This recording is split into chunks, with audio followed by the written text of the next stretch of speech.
agenda. Yep.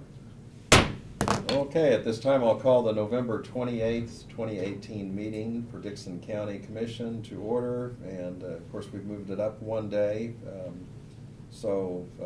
Would you please stand and join in the flag salute? I pledge allegiance to the flag of the United States of America and to the republic for which it stands, one nation, under God, indivisible, with liberty and justice for all.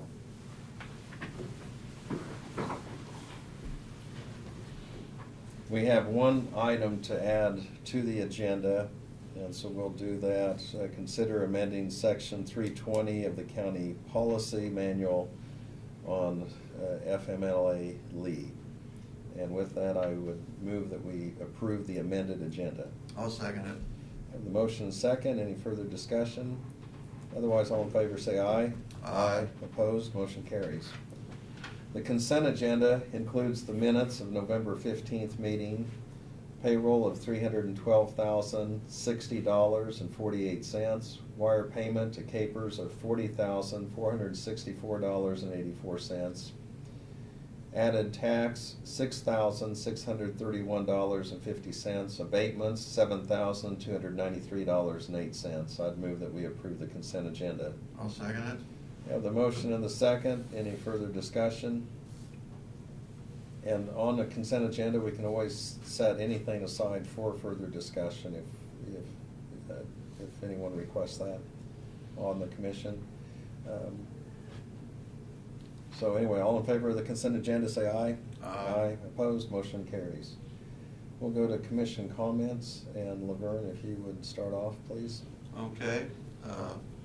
Last week, I attended the 4-H Achievement Banquet, and it's always a special event to see all the 4-H kids and their achievements. And like I say, it makes me feel good that we've got a very active clubs in our county, and the work that they do, and like I say, it's just always a great event to see their achievements.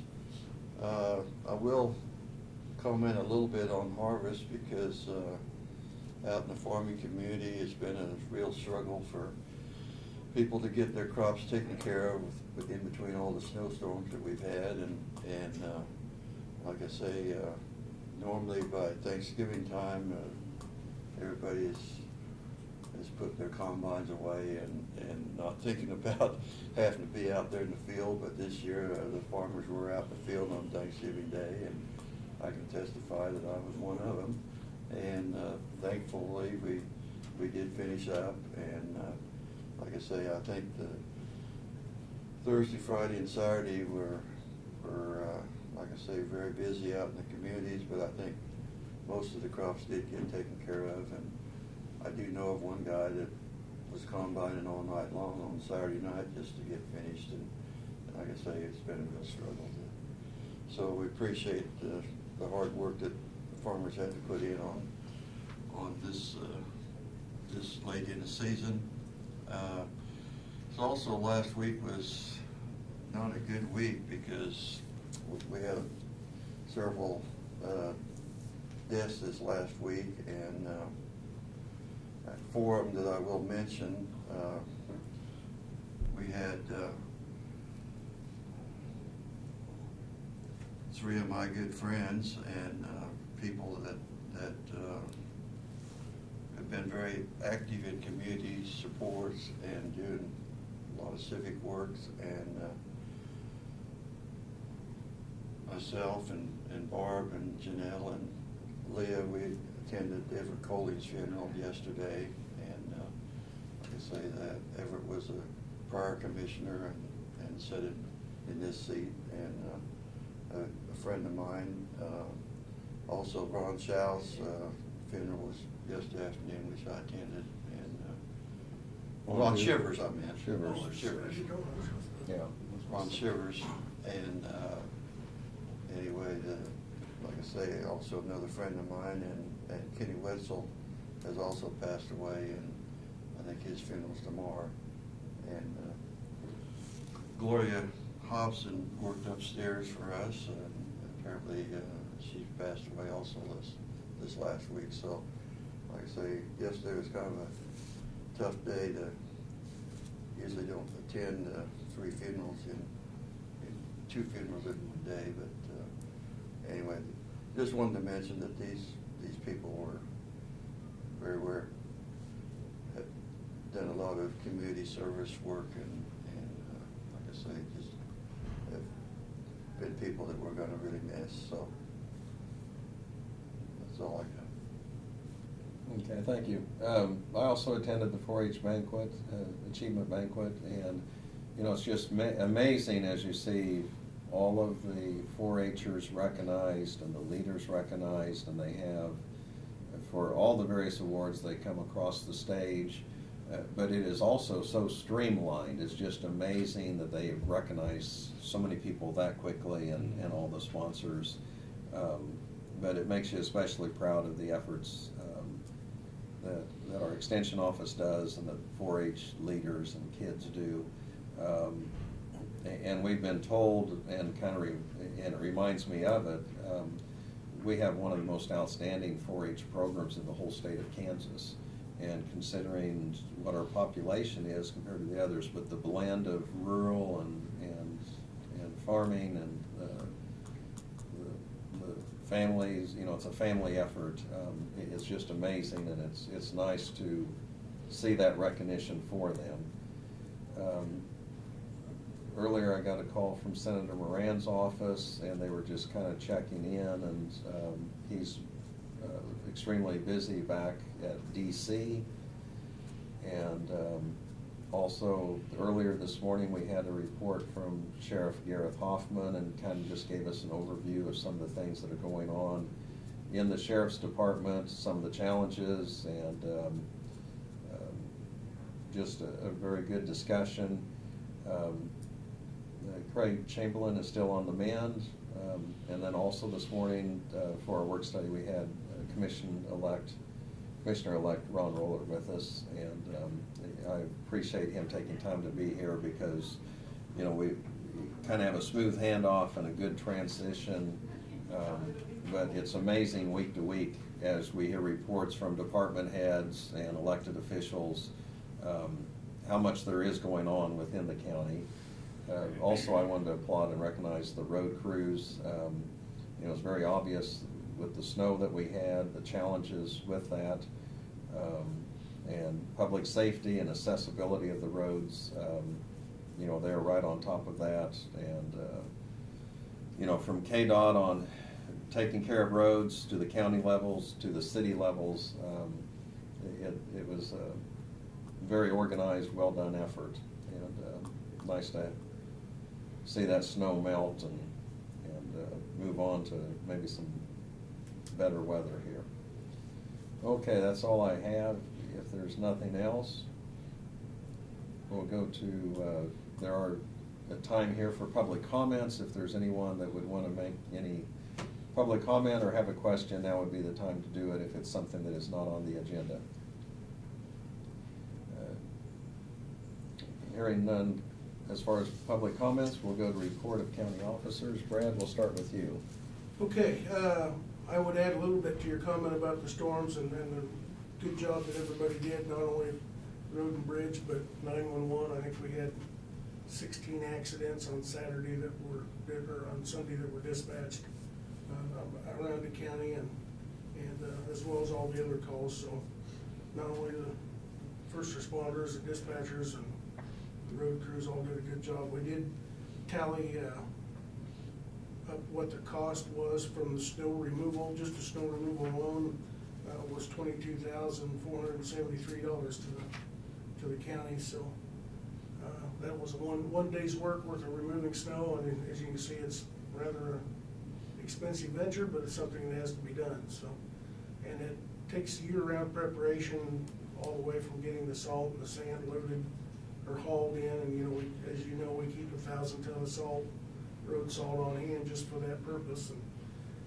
remains to be seen what kind of winter we'll have, how much we'll go through, but we have gone through the majority of it in the past few winters. So, but again, the crews did an excellent job. So, with relatively few problems. We do have, the annual skid steer lease is due to be renewed. And I have it, as you know, we do a municipal lease on the skid steer from the Bobcat Company, and that cost us $6,500 a year for that lease to get a brand new $59,000 unit every year delivered to us. And we use that unit throughout the year at no additional cost. So we've been fortunate that we've continued to be able to utilize that lease, and it's up for renewal. So you'll see that bill come through probably in the next cycle to the Bank of Sterling. That's the financial institution that the White Star Bobcat utilizes for the lease. It's not a lease purchase. It's called a lease purchase, but we don't purchase it. We turn it back with just a $6,500 cost. Are they keeping it the same or raising? It is the same, yes. It is the same. Yep, that's what we paid last couple of years, I think, actually, so I don't think it's gone up at all. We've been very fortunate. We discussed earlier during the work session just a little bit about the Marion County Bridge. As you know, we're sharing the cost of the bridge on the county line with Marion County. They're managing the project. The construction contractors ran into a rock shelf when they started driving the piling for the back walls, and so they had to cease construction, and they're in the process now of getting the geology done to determine how thick that shelf is, what it would cost to either redesign the bridge to where it would sit on that shelf if it would support it, or drilling through that shelf with the piers to support the bridge. So that will most probably result in a 60-day delay in the project, depending on weather and such. But if anybody asks you about it, that's why there's nobody there working. So next week on the 6th from 2 to 8 p.m. down at Eisenhower Center, the Kansas Department of Agriculture, Division of Water Resources is holding the open house for the floodplain maps, the new and improved floodplain maps for Dickinson County. That is a public meeting, and I think I'd mentioned that before, but we worked with Solomon and Chapman Enterprise to a little degree, but not much, and with the city of Abilene on those throughout the past year.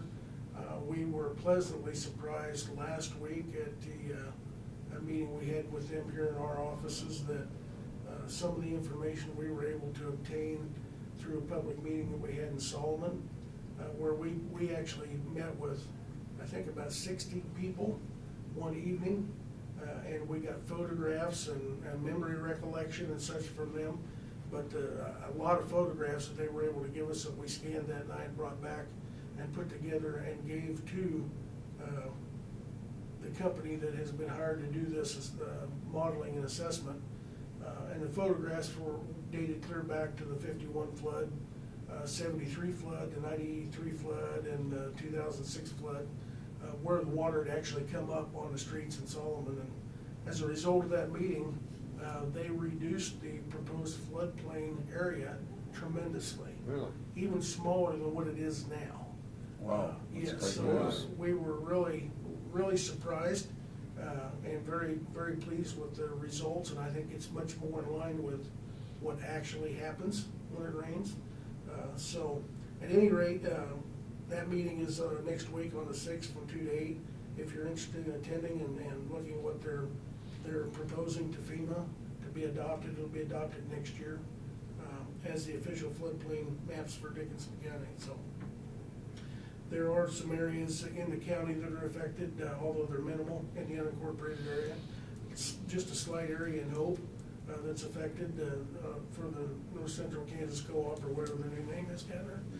But otherwise, it's mostly in the cities where it's affected. Back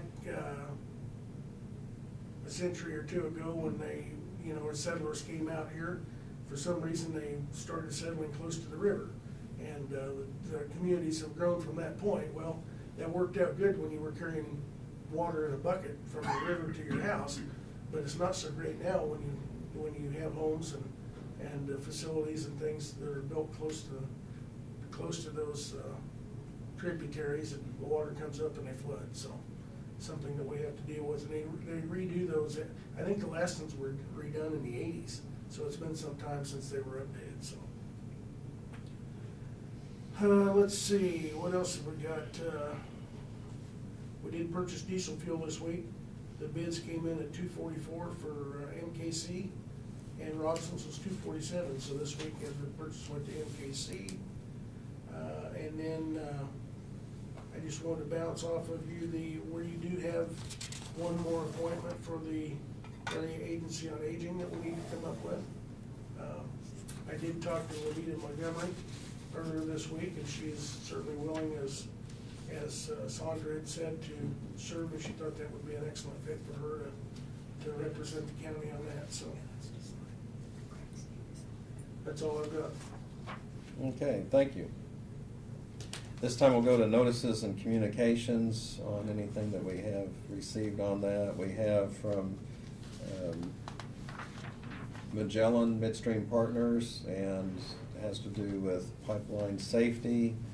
We also received something from KDHE, and this is on a waste tire grant that's available. Now, we've just had that take place, what with Just last week, if you look at the fact that a lot of tires came in as being successful, it was very successful. We have a mound of tires that's huge, so. Okay. And we do have some other mail, but actually I kind of veered off from the agenda. Doug, you're here, we don't want to forget your report if you have something for us. Appreciate that. No, the tax sale, we're moving forward. I'm waiting for the IRS to sign off on 3 journal entries for parcels of real estate. Once that happens, then I can ask the court to set it for a sale date. Okay. That's all I have. Okay, well, thank you.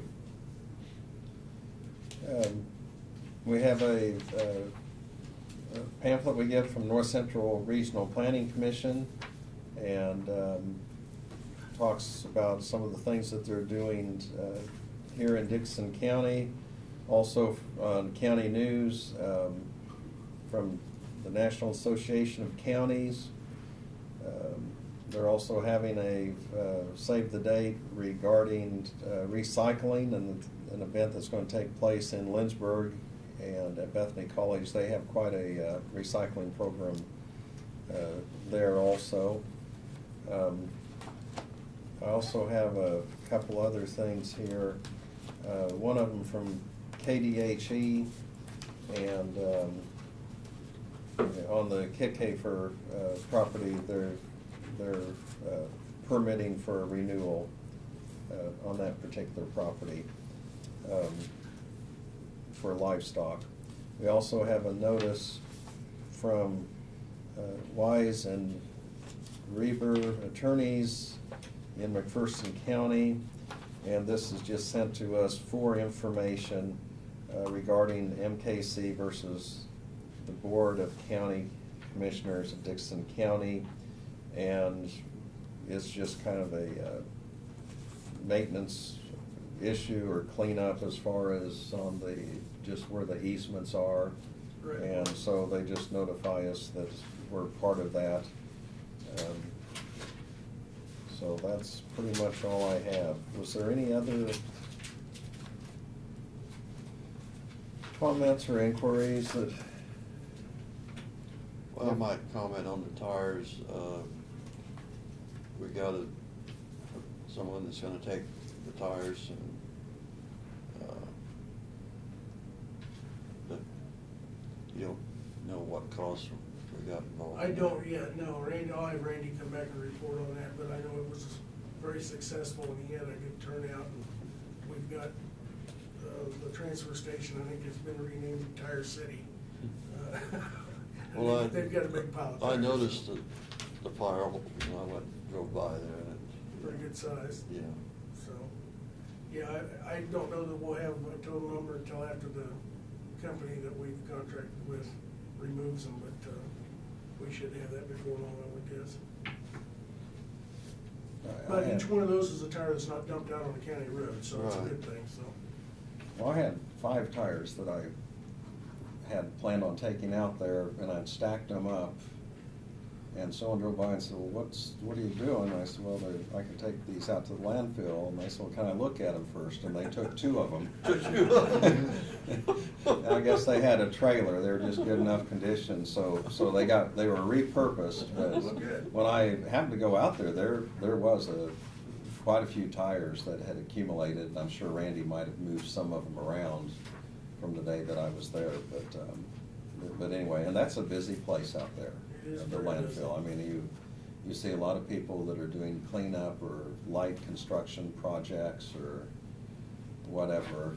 It's just amazing the number of trucks and trailers that Well, pull up out there, and they, it's very well run.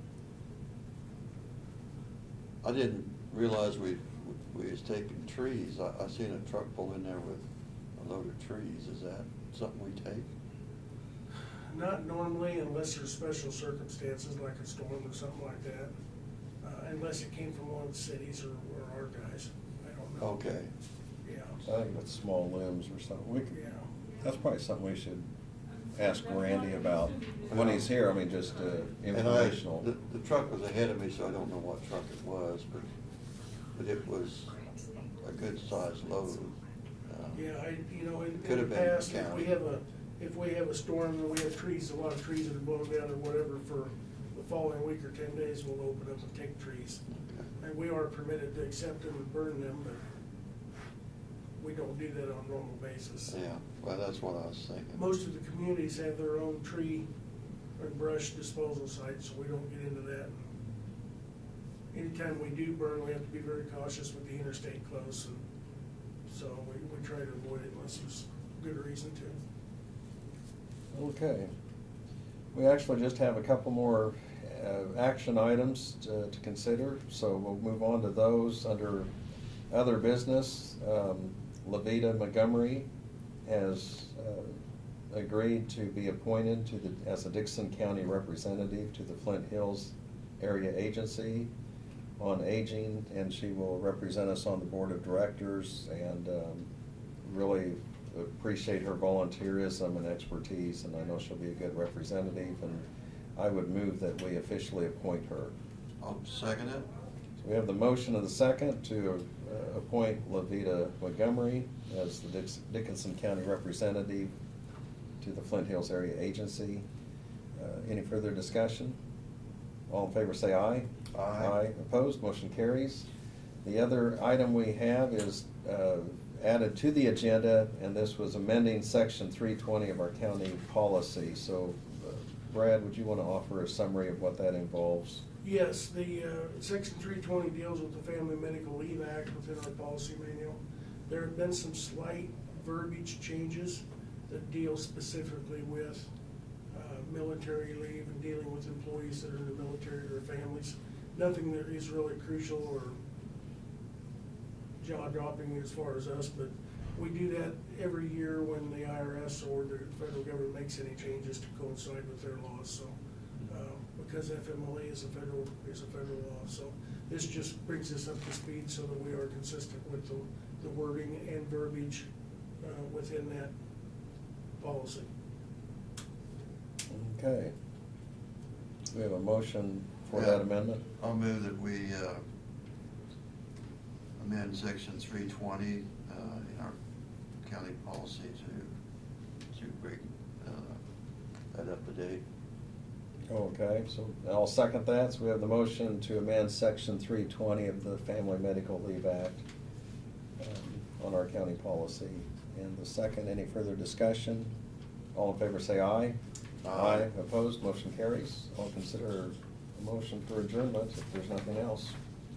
Well, I see we have on December 13th that John Barker is planning on being in our work session. And Yes. So, and I'll move that we adjourn. Second. All in favor say aye. Aye. Opposed, motion carries. We're adjourned.